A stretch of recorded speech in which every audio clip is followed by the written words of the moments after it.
Hi, everyone.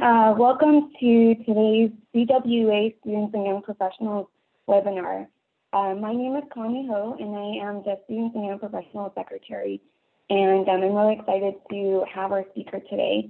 His name is Jacob Shiba, and he's an assistant professor of water and wastewater technology at Palomar College. And he'll be presenting on today's topic on the California State Water Project, and also be giving a brief introduction to his work. So before we begin, I just wanted to give a quick look at some of the Zoom logistics for the webinar today. So during the webinar, please be sure to type any questions that you have into the chat box, and the chat box is at the bottom of the Zoom window. So if you are having any technical issues, let us know via that chat box. We have Megan Brio from CWA. She's on staff to help us troubleshoot any technical issues today. And this webinar is also being recorded, and it will be posted to the CWA YouTube page. We also wanted to highlight some upcoming events that are happening with CWA, and just a couple of webinars that we want you to look out for. CWA and CASA COVID January update that's happening on the 27th. Also check out in March the virtual P3S21 conference that's happening March 8th to the 11th. We also have our scholarship that's coming up, so definitely apply. The Kurt scholarship deadline is extended to February 15th. And also save the date for our annual conference and expo that's going to be happening on June 7th to the 10th. So thanks again for joining us. Let's begin. All right, good morning, everyone. I'm gonna go ahead and just get my screen share set up here. All right, Connie, how's that looking? Looks good? Perfect, looks good. I got thumbs up. Okay, good. The best of all these online webinars. So hello, everyone. I guess it's not morning. I was gonna say good morning.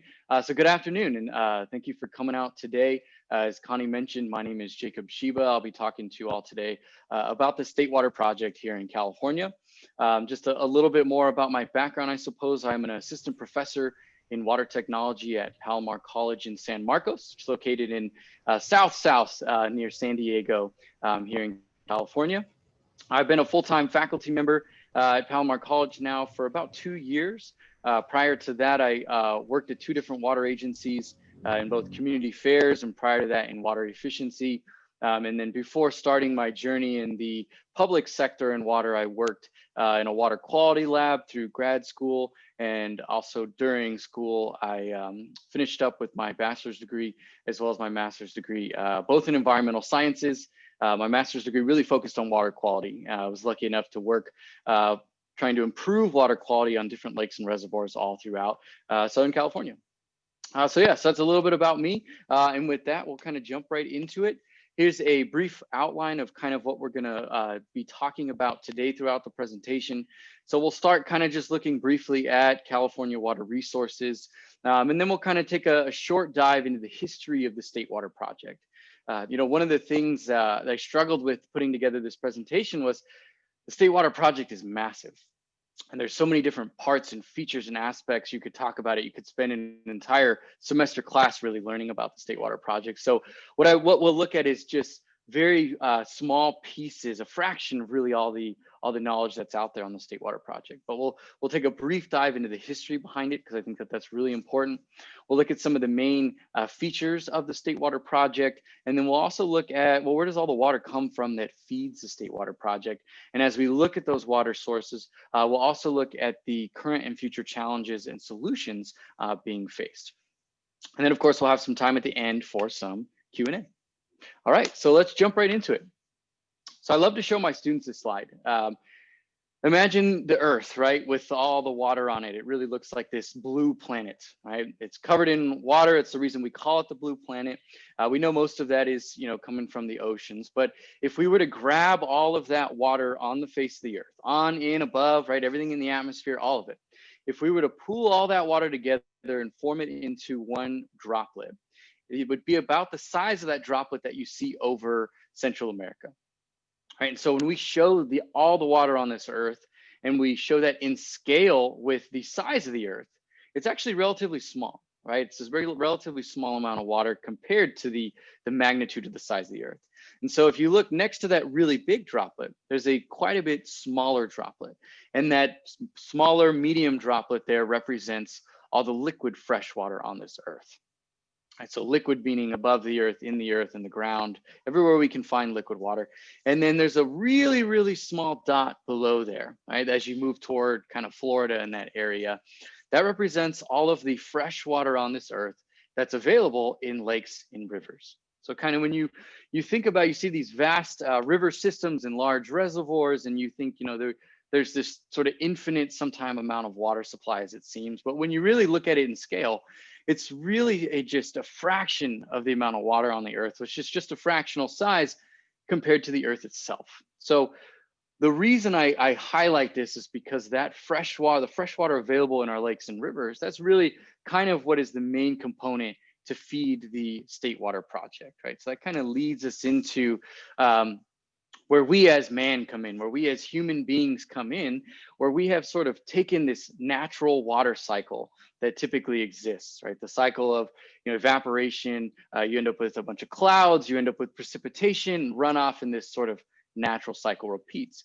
Well, we have done a great job of sort of engineering our own quote unquote urban water cycle, if you will, where we collect water from wherever the source is, we end up treating that water. We then take that water and distribute it to homes and businesses to be used. Once that water has been used, we then collect that. We make sure it gets transported to a wastewater treatment plant. From there, we treat that wastewater and then we reuse some of that for other purposes. And so this sort of urban water cycle repeats. And so what I want to focus on today really is the source of that water and then the initial transportation of that water before it then makes its way to the treatment plant and then onto our homes and businesses. So when it comes to water supply and the amount of water that's on the Earth, it's been the same for millions of years, right? We know that it hasn't changed, but what changes is where that water is located, right? Is it in the sky? Is it below the ground? Is it above the ground?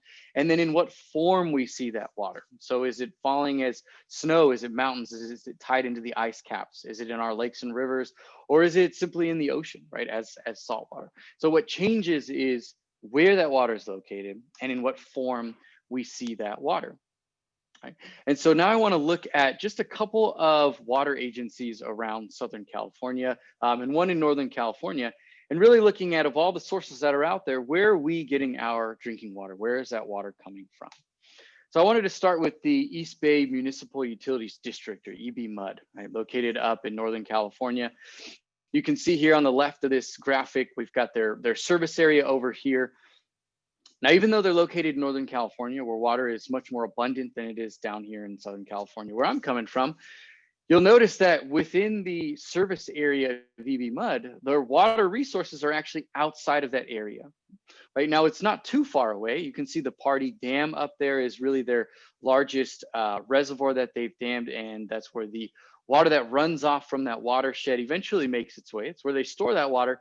They take that water from the Pardee Dam, they trek it across the valley there, and then into their service area. So their supply is more so local, but it's not local in the sense of it comes from within their service area.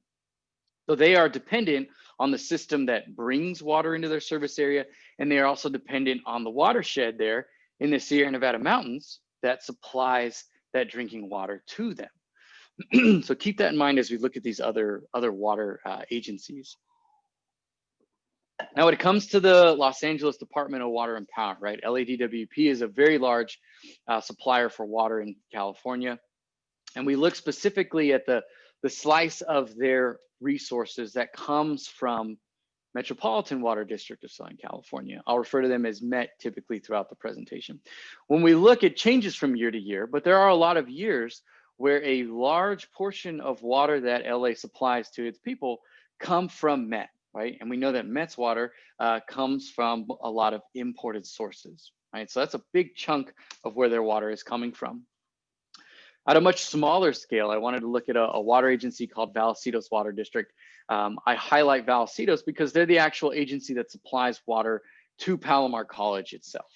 And so when we look at where they receive their water, some of it is coming locally, right, from San Diego County, if you will, from desalination.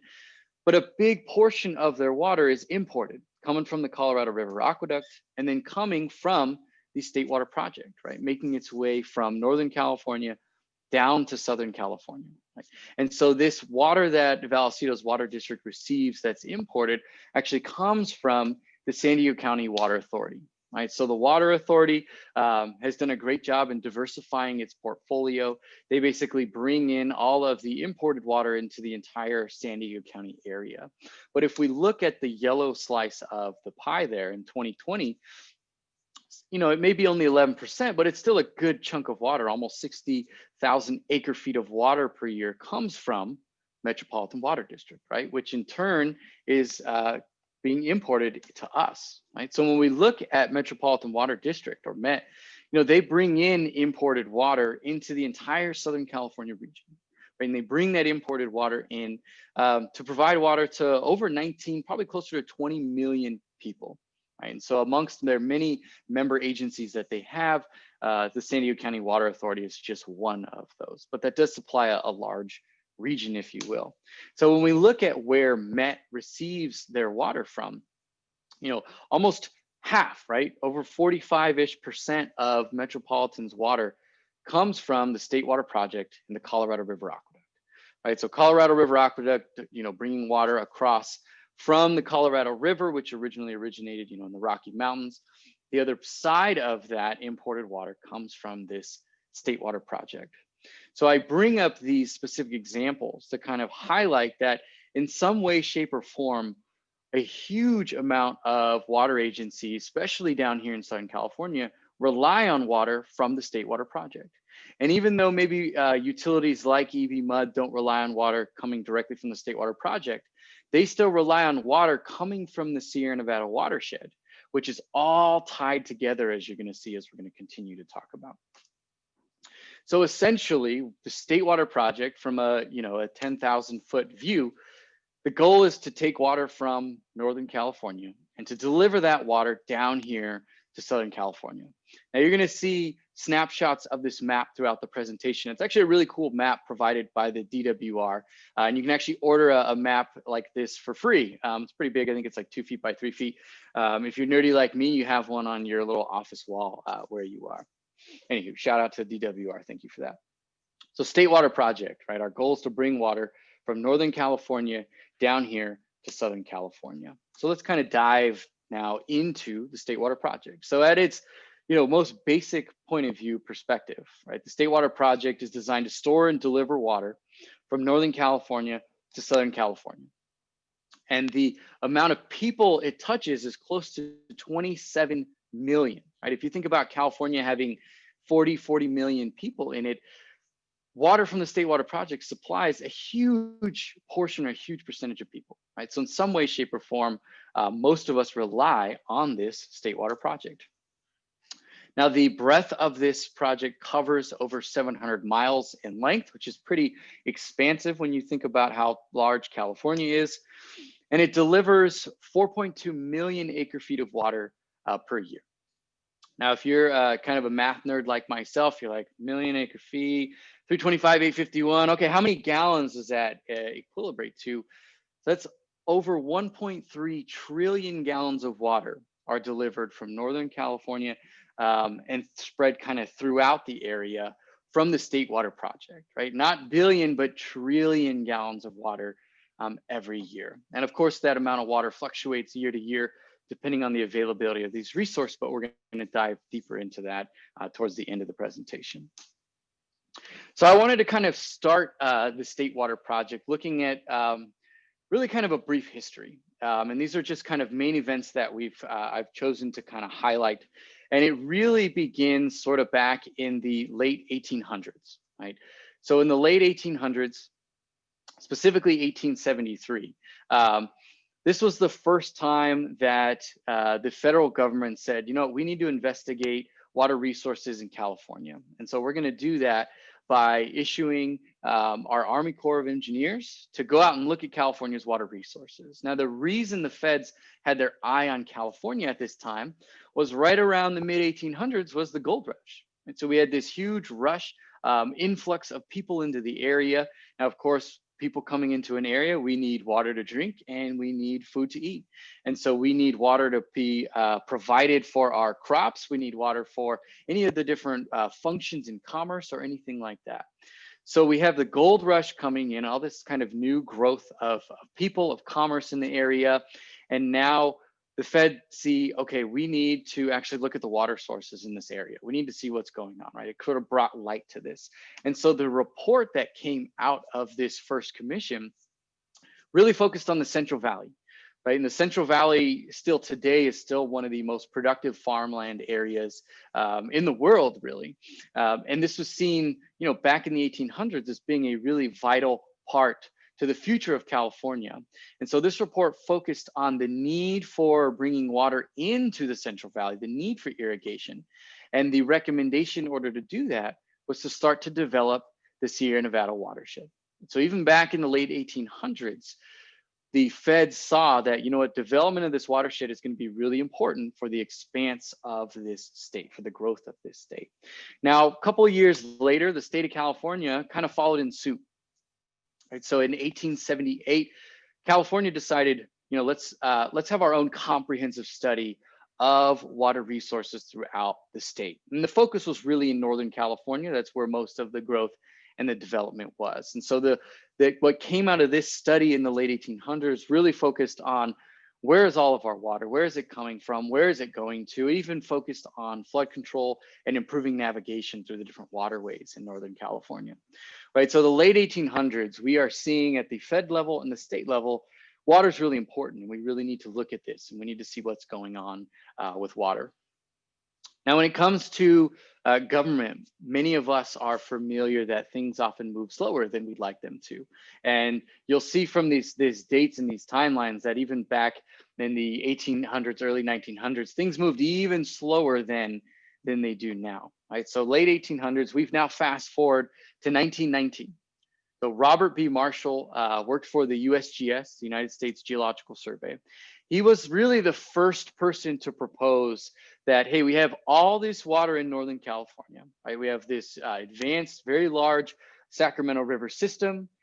What about transporting that water into the San Joaquin Valley, right, into the Central Valley, and then even moving that water further over the Tehachapi Mountains into Southern California? Right? He was really the first person to see we have all this water in the north. We need to be moving that water down to the south. Right? And it was years after those first water resource reports came out that they started to look at kind of the big picture of California and big picture when it comes to water resources. Now, his proposal led to this first plan for a state-operated water project. Right? This is really sort of the seed, if you will, that was planted for the modern day state water project. Now, this state water plan that he created, to give you kind of some perspective, it took 9 years to create and over $1 million to prepare. Right? And $1 million back then was a lot more than it is now. So it was a very expensive undertaking that took almost a decade to create. So then we kind of fast forward a little bit, things are slowly chugging along. We end up with a state engineer by the name of Edward Hyatt. Now there are a couple features along the state water project that are actually named after Edward Hyatt, but he's a really sort of important engineer who took this sort of state water plan that says, hey, let's move water from A to B. And he started to actually identify what would we actually need, what facilities would be required in order to achieve this. Right? And then really important with what are the facilities, how are we going to pay for these? What are the economic means to accomplish this north to south water transfer? Right? And this is now in the 1930s. So in order to move forward with this plan, right, Edward says, okay, we've got all these facilities we need to build. Here's how much money it's going to cost. The state finally kind of got on board and said, okay, let's actually provide some funding to this. So the California State Legislature passed what's known as the Central Valley Act of 1933. Along that same time frame, there was actually a large bond measure that was passed by voters in the state of California that approved $170 million in bonds to start to create this primitive form of the State Water Project. So this is 1933. Now, $170 million bond act nowadays is, it's a good chunk of money. It's not that big compared to a lot of the other bond acts that we've seen. But when you account for inflation, back in the early 1930s, this is somewhere more along the lines of like $2.4, $2.5 billion. So a very significant investment by the voters to say, we need to bring on this State Water Project. We need to look at our water resources and how we're going to transport it from where it is to where we want it to go. Now, this is all great, but then the Great Depression strikes. And all of a sudden, there's no funding to be found for this project. And so the construction of this kind of came to a halt, right? So we have this slow progress of people saying, we need water, we have it here, we need it over here, here's how we're gonna do it, here's how we're gonna pay for it. And all of a sudden, everything kind of gets put on hold. Now, after World War II ends in 1945, California has a second gold rush, if you will, quotes around that, because it's really more of an economic gold rush, where we end up with this increase in population, increase in commerce. Now our strain on the water system is really being seen by local leaders. And at this time, they're saying, okay, we don't have enough supplies to meet current demand, and we definitely don't have enough supplies to meet future demand. And so, we're over pumping groundwater to keep up with our irrigation. We need to do something about this, right? So in 1945, the California legislature authorizes the Division of Division of Water Resources. So the Division of Water Resources is essentially the predecessor to the modern day Department of Water Resources, of the DWR. So they authorized the DWR to do a full investigation of statewide water resources, even more in depth than previous surveys have been done. And you got to think too, we're now in the mid 1900s. So we're quite a bit later than it was from those previous reports. And so these studies were conducted, and they came out with three very important reports or bulletins, if you will. And so the first of those came out in 1951. So it's already 6 years past when this was first initiated. And this bulletin was really looking at where is all the water in California, right? So the water resources of California. The second bulletin that came out 4 years later looked at where is water being utilized and where is it needed, where the need now and the need into the future. And then this last report that came out, 1957, really was the master plan, right? So the California Water Plan that looked at, here's all of our water, here's where we need it, here's where we know we think we're gonna need it into the future, and here's how we are going to do this, right? It was really the master plan laid out. And so that plan is the foundation for what we see now today as the State Water Project. And so now that we have this master plan, things are moving along, the economy is doing well. So in 1960, the Burns-Porter Act was passed. You'll sometimes hear it as the California Water Resources Development Bond Act, as well as Prop 1. So this was narrowly approved by voters in the 1960 election, but this provided the funding needed to actually begin construction on what is now the State Water Project. And so the State Water Project in its modern day form is the largest state-built water and power project, period, right? The development of it, of the development of the watershed, the water resources, the power supplied, and the distribution of all that water. It's the largest state-run project in the nation. So pretty impressive, looking at kind of how things primitively started in the 1800s and slowly progressed over almost 100-year time frame to see this State Water Project actually being built. And so it wasn't until 1973 that the initial facilities of this State Water Project were finally completed. So it was a really big deal to get to this point.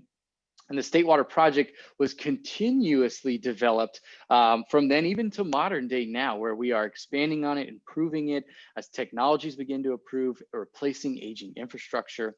It was truly a feat of collaboration on the engineering side of things, and really a collaboration of people and voting and legislature and funding. So the State Water Project, when we look at just kind of what does it entail? So it is owned and operated by the California Department of Water Resources, and what's in it. So there's a lot. So there are 34 storage facilities, reservoirs, lakes along the entire length of the State Water Project. There are 20 pumping plants. Now they use the term plants when we're talking about these because they are essentially massive pump stations. So they are significantly larger than the pump stations you and I would have throughout our service areas. We're going to highlight a couple of those and you're going to kind of get a grasp of the magnitude of those. There are 4 pump generating plants. And what I mean by pump generating plants is really kind of the concept of pump storage, where we're able to pump water uphill, store it in an elevated position. We are then able to release that elevated water at a time when energy is needed. And the release of that water flowing downhill via gravity then generates power during a time or a demand when it's needed. There are also 5 hydroelectric power plants along the State Water Project as well. I will say though that the amount of energy gathered from these hydropower plants is just a small fraction of the energy needed in order to move all of that water across the state. 700 miles of both open canals and closed pipelines. And so the State Water Project, with all its intricacies, it really begins at Lake Oroville. Some of you may have had the privilege of going to Lake Oroville, but it's a massive reservoir. It's the second largest reservoir in California, second only to Lake Shasta. It's in the dam that holds that water is actually the tallest dam in the United States. So it's a very large reservoir. It's an engineering feat in itself. But this is what's really considered the headwaters of the State Water Project. You may remember hearing of Lake Oroville some 2-3 years ago when the spillway was crumbling, and there were thoughts that the dam might fail and it might flood out some 200,000-300,000 people. That was Lake Oroville that they were referring to. Thankfully, none of that happened, and the spillway since has been fixed. And according to all the engineers and inspectors, it's in good shape. But Lake Oroville is essentially considered the headwaters of the State Water Project. Now, from Lake Oroville, water then travels through natural riverways. So it makes its way down the Feather River into the Sacramento River and then into the Sacramento-San Joaquin Delta. Right? So that's kind of where Oroville water comes from, makes its way into the Delta. Keep in mind, it flows through these natural riverways and these natural channels. Now, when you look kind of back at the larger watershed here of the Sierra Nevada Mountains, you'll see that, yes, water from Lake Oroville feeds into the Delta, but you'll see that there are, hundreds, if not thousands of different tributaries, different rivers, reservoirs, streams built along the way that eventually make their way into the San Joaquin Sacramento Delta. Right? So a lot of water from a lot of different places is making its way into this Delta area. So when we take a deeper look or a closer look at the Delta, if you will, the Delta is this natural riverway system. You can see San Francisco there on the left. So you've got kind of seawater that kind of naturally makes its way into the San Francisco Bay. And there is this constant interaction between seawater trying to make its way into the Delta and all of the fresh water flowing from the different tributaries, the different watersheds of the Sierra Nevada Mountain, making its way into the Delta, kind of pushing that seawater back. So there's this kind of constant balance of saltwater, freshwater, kind of having this tug of war, if you will, going on in the Delta. Now, all the fresh water that makes its way into the Delta kind of is redistributed all throughout the Delta. There's a lot of really productive farmland in there, but some of that fresh water makes its way into what's called Clifton Court Forebay. Now, Clifton Court Forebay is basically a housing area for water before it's going to make its way and travel to Southern California. So this forebay is essentially a holding place for water. Located along that forebay is the Harveyo Banks pumping plant. And so I want to look real quickly at the Harveyo Banks pumping plant, because what happens is water is basically lifted from that forebay. It's lifted 200 feet and then pumped into the California Aqueduct. And then so from that California Aqueduct, that's really where it starts its journey to make its way down to myself down here in Southern California. Now, sometimes you hear the California Aqueduct and the State Water Project. Sometimes you hear those words used interchangeably, and that isn't entirely correct. So the State Water Project is this large project that covers everything from Lake Oroville down, but the California Aqueduct is just one subsect of the State Water Project. So the Harveyo Banks pumping plant pumps water, lifts water up 250 feet into the California Aqueduct. So it does that with 11 pumping units. And so the combined capacity of those near 7,000 cubic feet per second, 7,000 CFS. So anyone who's dealt with water distribution, you know that's a lot of water, right? Most of our lift stations are nowhere near that capacity. So when we look at CFS, when we start to think about, okay, what does that mean in gallons, maybe in GPD? That's 4.5 billion gallons of water per day. And so this is a massive pumping plant that moves 4.5 billion gallons of water per day from that Forebay into the California Aqueduct to then begin its travels towards Southern California. So a massive, massive facility. I also want to note in that same Forebay area is what's known a protective, essentially, facility that's known as the Johnny Skinner Delta Fish Protective Facility. And so what this facility does is it's designed to really save the fish. If you think about the size of that pump station there, the amount of water being pulled into those pumps is going to be massive. And so any fish anywhere near that area are not going to stand a chance. They're going to be sucked right into those pumps and just churned up. So not only is that bad for the fish, it's also bad for the longevity of our pumps as well. So there was a study that was done that said, you know, with this new pumping station online, we are losing a lot of fish. We're losing a lot of salmon. We're losing the Delta smelt. A lot of it's being caught. So this protective facility was then brought online with these devices known as louvers that basically divert most fish away from these pumping areas. And so after the development and the implementation of this protective facility, the DWR estimates that about 15 million fish are saved each year from certain death and destruction going through these pumps. So a pretty significant amount of fish. So if you think about the development of the Forebay, you know, required the development of the pumping plant, which also requires the development of this fish protective facility. And so all along the State Water Project, we see a lot of the developments similar to this. If you think about all the different dams that are built as well along the State Water Project, a lot of them now have certain facilities to allow fish to move down past the dam safely and to actually move upstream past the dam safely as well. So a really important part of looking at how we share our water resources with really the natural habitat, the natural wildlife that inhabit these areas as well. So it makes its way into the California Aqueduct, right? We're moving 4.5 billion gallons a day into this California Aqueduct, which is really just a concrete lined canal. And so it takes water from that Clifton Court Forebay and brings that water all the way down to its terminus, which is in Southern California, ending in Lake Paris. So when we look at this map again, I want to note that when water, leaves the delta, makes its way into this Forebay, is brought into the California Aqueduct, there are different branches of the California Aqueduct. So up in the upper left-hand corner there, you can see this is really where water takes its first diversion once it enters the California Aqueduct. So a small portion of that goes to what's called the South Bay Aqueduct, and that really goes to feed some of the more coastal cities in Northern California. So a small portion of the water makes its way there. The remainder, majority of that water then continues down its journey down the California Aqueduct, really more into Central California. So then we have another branch as well. So that water then is divided into part of the coastal branch, which you can see then makes its way down into the SLO, Santa Barbara area to really kind of provide water to those coastal regions. The remainder of the water that didn't make its way into the coastal branch continues down past the Central Valley.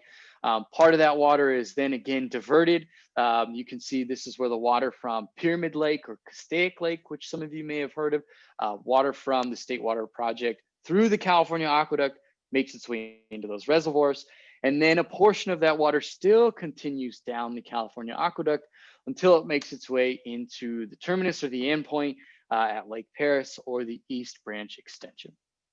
All right, so the California Aqueduct, with all of its different branches, is just one portion of the State water project. But if you think about the amount of construction, engineering, planning, the development of that, and then the maintenance of all of this infrastructure to move water from Northern California down through all the different branches in Southern California is a significant feat, right? From both just the planning, engineering, and the construction side of thing, but also to the financing side, because projects like these, as many of you know, are very expensive and not easy to do, and they take a lot of time, a lot of resources.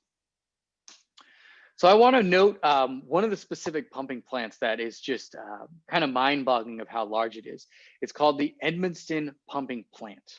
And so the Edmondson Pumping Plant is located on the northern side at the base of the Tehachapi Mountains. And so it moves water up in elevation almost 2,000 feet.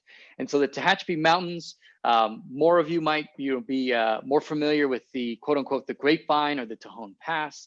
The Grapevine Tejon Pass, that's the route we take to travel through and over the Tehachapi Mountains. Now, when you're driving along that route, along the 5, you'll see these water canals and you'll see these big water pipes. That is the State Water Project and the California Aqueduct moving drinking water over some 2,000 feet in elevation to get to you and I down here in Southern California. Now, lifting water takes a lot of energy. Water is very heavy, right? 8.34 pounds per gallon. And so in order to do this, this pumping plant has 14 different pumps, and each pump is 80,000 horsepower. So not 8,000, but 80,000 horsepower, each of these. And there's 14 of them to move all of this water, these billions of gallons a day, over the Tehachapi Mountains. So for scale, 80,000 horsepower is kind of hard to grasp. Your average, household lawnmower is going to be somewhere between 1 to 3 horsepower. Your Honda Civic, for example, is somewhere around 160, 170 horsepower. And even your average semi-truck is around 500 horsepower. So these pumps, the motors that power these pumps, are massive at 80,000 horsepower. So it's really a huge endeavor to move water over these mountains. And the Edmondson Pumping Plant is actually the highest single lift pumping plant in the world, right? Not just California, not the United States, but in the world. So if you can imagine, there's a lot of energy that goes into powering these pumping plants as well. Okay, and I want to touch just briefly on the water supply contractors, right? Because all this water is being delivered from A to B. Who's paying for all this, right? Who has a stake in this water? So the DWR, the Department of Water Resources, administers what they call long-term water supply contracts. And so these contracts are really decades-long contracts. And there are currently 29 local water agencies that are part of these contractual obligations, if you will. And so the DWR that administers these basically provides an allocation to each of its different contractors. And this allocation is really based on how much water is there, right? How much water is available, looking at kind of where current conditions are and really where forecasted conditions are into the future. And so the allocations that are made go to the 29 water agencies that are involved, but there are also a lot of contractual and regulatory obligations that have to be met as well. So there are a lot of different pieces to the puzzle, if you will, that help to not only provide funding and pay for the State Water Project, but also to have a stake in getting some benefit, whether it's water or energy, from this project. And so that, of course, the water allocation changes over time, right? It changes over winter and throughout the spring as we really kind of reflect and are able to look at the actual amount of water relative to our forecasted supply. So kind of looking at that, our current allocation from the State Water Project right now is at 10%. So in super simplistic terms, you can think of it, if I'm a retailer and I get part of my water from the State Water Project, say I get 10 acre feet per year. Right now, the State Water Project is saying we're only going to give you 1 acre foot right now because conditions are pretty dry and we just don't have much water. So as a water agency, that becomes a big kind of red flag, if you will, to look at, well, we're only getting 10% of our State Water Project allocation. We are then going to look at our other resources. If it's imported water, how much Colorado River water are we going to be getting? Are we tapping more into our local resources, our local reservoirs, our local groundwater? So this allocation becomes really important for water managers and water resource managers. So 10%, let's just hope for some more rain, some more precipitation. throughout the rest of this water year. And so looking at kind of this allocation is kind of a good segue into the next section here, which looks at, okay, we have all the water that starts in Lake Oroville, makes its way through the Delta, a lot of different tributaries feed the Delta, makes its way into the California Aqueduct, and then eventually goes to feed, quote unquote, if you will, feed 27 million people. Well, where is all this water coming from? So the supply of water from the State Water Project is a function of snowpack, of rainfall. Along with rainfall, there's runoff, a supply of the function of the Delta pumping capacity. Ecological balance is an important part of that. Water quality plays a role. And then of course, restrictions based on environmental and legal restrictions. So let's look briefly at some of these. So when it comes to snowpack is incredibly important, right? It provides a supply of water long past the rainy season. So as our temperatures slowly warm up, as we move into spring and summer, that water can then slowly melt and continue to provide a long water source. You can think of our snow caps on top of the mountains really as reservoirs, holding water and slowly releasing them throughout the season. Now, snowpack is so important in California that we even have our own snow survey program. It's called the California Cooperative Snow Surveys Program. And this consists of over 50 different entities, right? Your public-private partnerships, state, federal level. And so all of these different entities have a role to play in all the different snow surveys that are conducted. Some of them are physical snow courses, some of them are snow sensors. But the goal here is to collect snow data, analyze, and then share that data. And they look at the different snow measurements throughout the Sierra Nevada mountains and throughout the Shasta Trinity Mountains as well. So snowpack is really important. And we put a lot of resources into figuring out how much is there, because that has a dramatic impact on how much water is going to be available to us. Now, the latest numbers was that snowpack along the Sierra Nevadas was right around 52% of normal for this time of year. So about half of what it typically is. We all know it's been dry, it's been warm. It was almost 90 degrees down here in Southern California just the last couple of days. It's been warm and we need some rain, we need some snow. So this number of 52%, if you're a water resource manager, is a really important number as you begin to plan out where you're gonna get your water from to supply your service area throughout the rest of the season, throughout the rest of the year. Not to mention when we move into sort of drought conditions. So if you remember the droughts we had, 2014, 15, 16, the drought conditions that occurred had a huge impact on rainfall, but also on snowpack, right? And we know that snowpack is incredibly important for providing this long-term resource. So these droughts really impact the amount of water that's available to us, the amount of water that we're used to getting specifically from the State Water Project in this case. So I also want to talk about rainfall, right? So rainfall is also super important.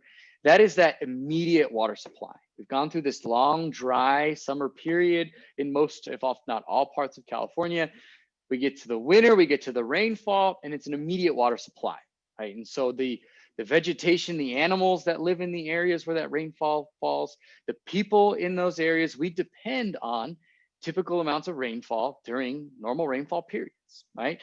And the quote unquote typical amounts and typical periods are changing, and we're seeing this change happening right now.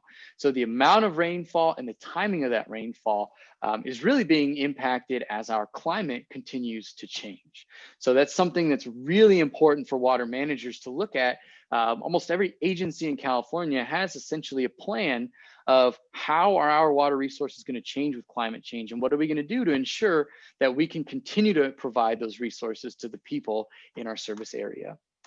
So when it comes to rainfall, rainfall is really the first initial turning on of Earth's tap to refill our reservoirs that have been depleted throughout those summer months, those warm summer months.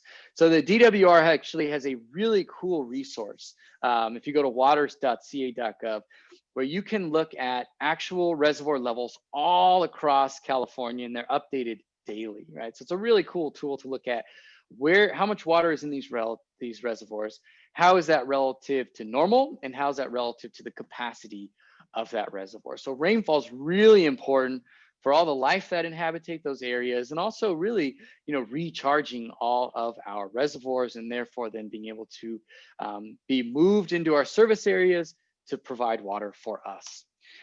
So as we look into the future, when we go through dry periods like we are now, we think about, are we already worrying about the next drought coming? And then when we look at drought coming, then we're thinking wildfire season coming up as well. Dry conditions, we don't have enough water. Now we're looking at dry conditions. Now we're looking at wildfires. And so all of these are tied really closely together when we look at simply looking at our water resources. Now, runoff, just real quickly, if we think about runoff, right, not only is rainfall important and utilized right where it falls, but where that water ends up is also really important. And so one aspect I want to highlight with runoff that's sometimes kind of overlooked from a water resources perspective, we're always thinking, do we have enough water? Is it going to be enough to provide water for A, B, and C? But we also end up with these larger storms that are coming, and we have to look at the flood side of things. So the State Water Project and all the different dams and flood control measures that have been put in place are also a great means to help inhibit and help control flooding all across the state as well. Another big part of the State Water Project, a solution to that. Delta pumping capacity is also really important as well. So the State Water Project relies on water moving through the Delta, right? As I mentioned, those natural river channels. And so because it relies on those natural channels, those channels are vulnerable to sea level rise and they're vulnerable to earthquakes. So if you think about sea level rise, right, we know our ice caps are melting. We know the ocean is rising. And if you look at that middle image there, if you will, as the sea levels begin to rise, that salt water begins to intrude on that fresh water. So not only does it impact the groundwater in those areas, but that salt water wants to intrude into the delta. And once that delta is contaminated with salt water, it's pretty much done. It's no longer a viable resource like it's been to us. Not to mention that there are tons of levees throughout the delta. And so if a massive earthquake comes and those levees break, that water essentially is contaminated with salt water. So in order to combat that, right, to safeguard those resources, the Delta Conveyance Infrastructure Project has been in the works for decades, and I literally do mean decades.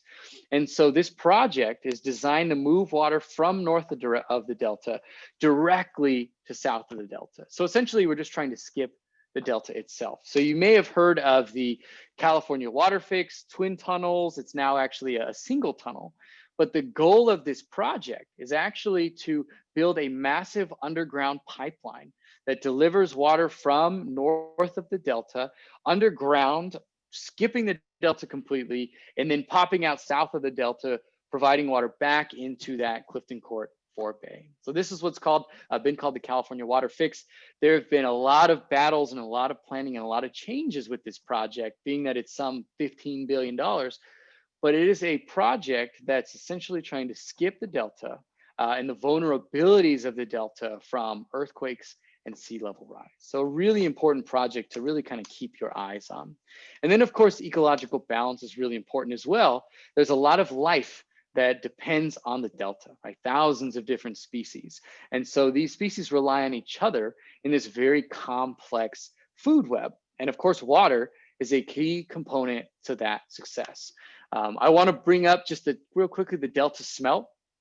Delta smelt, some people hate it, some people love it, but it's been an endangered species that's really affected the amount of water we can pull from the State Water Project in order to allow enough water in those areas for this fish to survive. And the Delta smelt is just a tiny little fish, but it's really important for our salmon populations, right? Because those small fish are eaten by bigger fish, larger fish, and larger fish.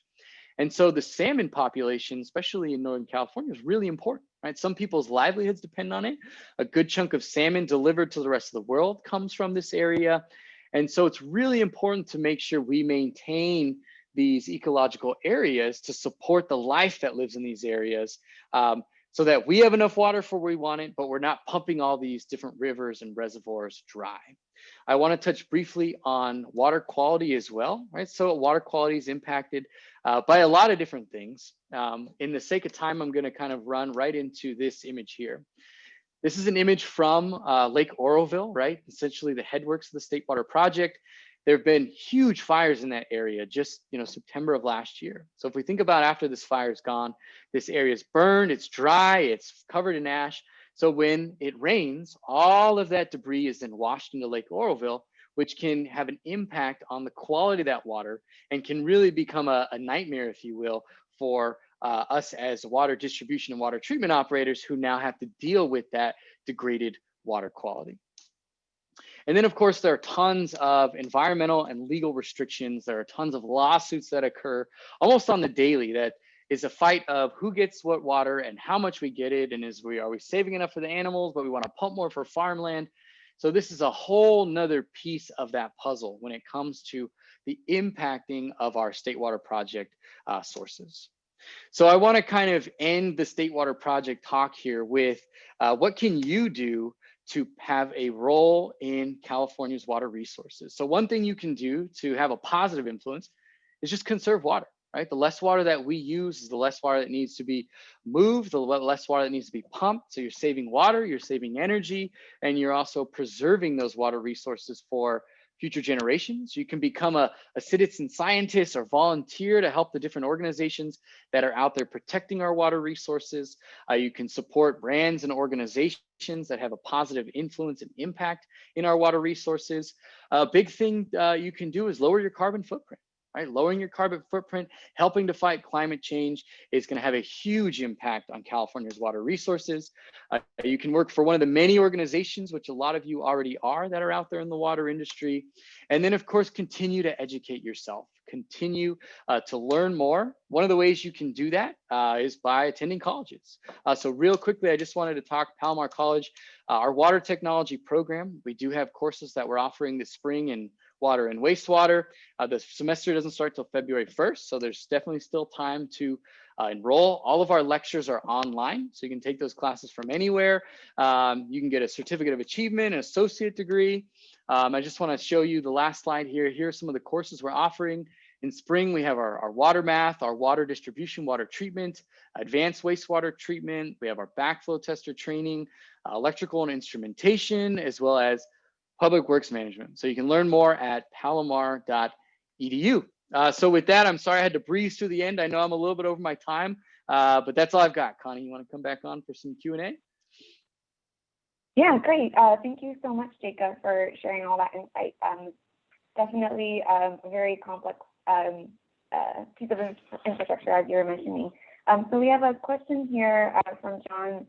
He was asking about EB mud and SSPUC treating the Bay Area wastewater and sending it back to the Central Valley. He was curious why there's no treatment done by those agencies, I guess. Do you have any thoughts on that? Or so I am not familiar enough with agencies in Northern California. I've been fortunate enough to go to conferences and tour facilities and hear talks, but I don't know their infrastructure detailed enough like I do here in Southern California to speak to that. But I'd really probably say it's probably been a cost benefit. You know, there's a lot more water in Northern California, and so the cost of that water is significantly less than it is here in Southern California. So even when we're in drought conditions here in SoCal, there's still a decent amount of water that in parts of Northern California that makes it so it probably just hasn't been financially viable to build the treatment plant, build the infrastructure needed to utilize recycled water. That would be my guess. Okay, I hear what you're saying. Jake Lincoln also wanted to say, thanks, Jacob, for the presentation. He got his free California map from DWR, so thanks for that shout out. We also had a couple of other people who mentioned that they worked on the spillway project, so it was interesting to hear kind of you mentioned that in the presentation as well. So a question from another attendee wanting to know if you have any thoughts or knew anything about physical or cyber threats to the state water project. Yeah, so you know, I think the state water project is going to be follow along similar lines, really, of all of our water infrastructure. It's definitely more of a threat, if you will, because it is such a large infrastructure network. And that's absolutely a threat, right? Cybersecurity is of huge importance.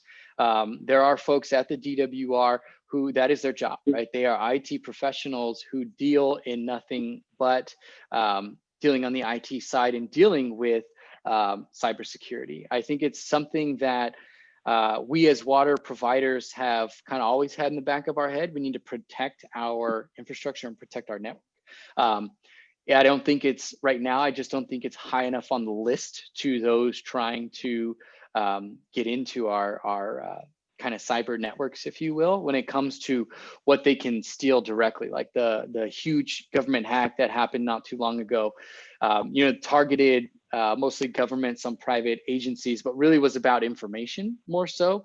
Everything points to Russia and them doing it, and so that's an easy kind of grab versus coming into our water network and our infrastructure could absolutely have an impact on kind of taking it down and us not being able to operate it. But there's not a lot that those seeking to hack those can gain from it, right? If that makes sense. But yeah, no, that's a huge thing, and there are people who that's their job is to protect our network from cybersecurity and cyber threats. Okay, yeah, that makes sense. And it looks like Eric mentioned that EP-Mud does treat wastewater for various uses within the district. So he was able to provide that insight. So thank you, Eric. Awesome, thanks, Eric. Did you have any, other thoughts in terms of kind of where you see the State Water Project going kind of in 2021 with, the change in the federal level? Would that possibly impact kind of what we're seeing at the state level? Yeah, so it kind of gets to that slide I skipped through very quickly when you look at kind of all the legal and regulatory that's out there, right? Everything that we have to do to meet A, B, and C, and D.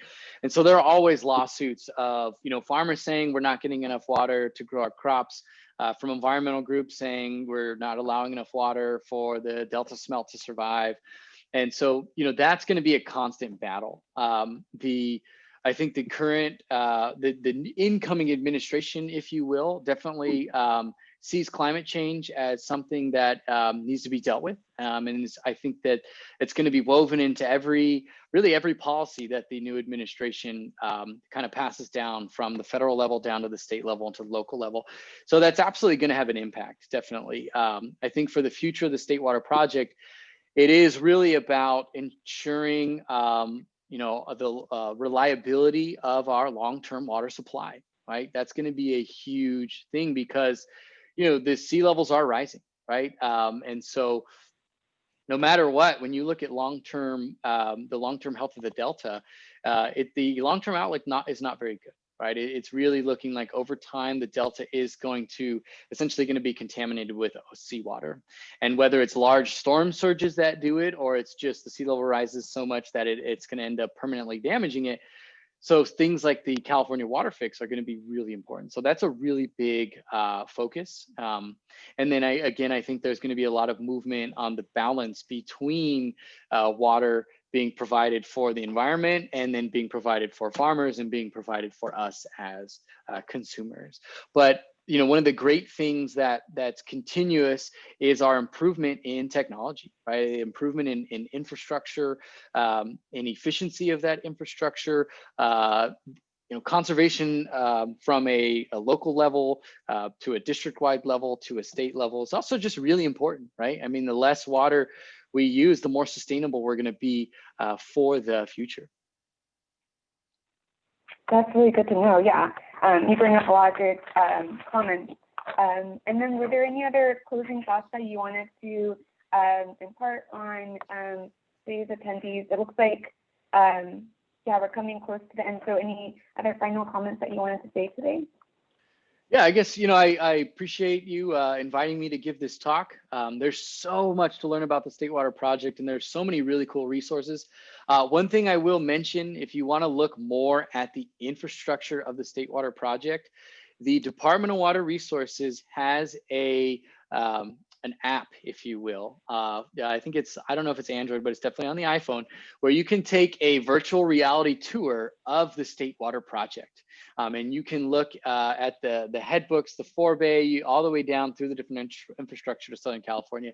That gives you a detailed look where you can drop yourself at the Harveyo Banks pumping plant and kind of with the virtual reality look at all the infrastructure and all those really cool things. So there's so much information out there if you want to learn more about the CWEA. I know you'll be sharing my PowerPoint, so if you want to include my email as well for anyone else who has any other questions or comments or wants to reach out or wants to know more about water technology programs, I'm happy to help and just glad to be out here today.